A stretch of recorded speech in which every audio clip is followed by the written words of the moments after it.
El Parque Natural Montnegre y el Corredor, situado en la Sierra Litoral entre las comarcas del Vallès Oriental y del Maresme, forma parte de la red de espacios protegidos, promovidos y gestionados por la Diputación de Barcelona.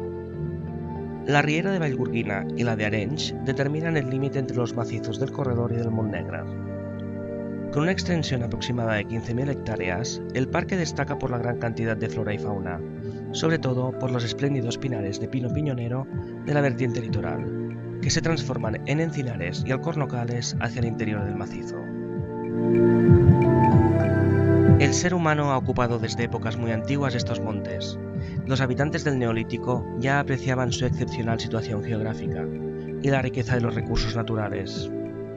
Los íberos y los romanos también disfrutaron de estos parajes, donde fundaron numerosas poblaciones agrícolas, dejando muestras de sus asientos. En época medieval, la población se fue agrupando en zonas más bajas y construyeron numerosos edificios religiosos, testigo de la gran importancia de la religión en aquellos tiempos. Otro elemento a destacar de una zona boscosa como Vallgorguina serían sus árboles monumentales. Repartidos por todo el Parque Natural del Montnegre y Corredor, encontramos árboles de grandes dimensiones que se han incorporado al patrimonio paisajístico colectivo del pueblo.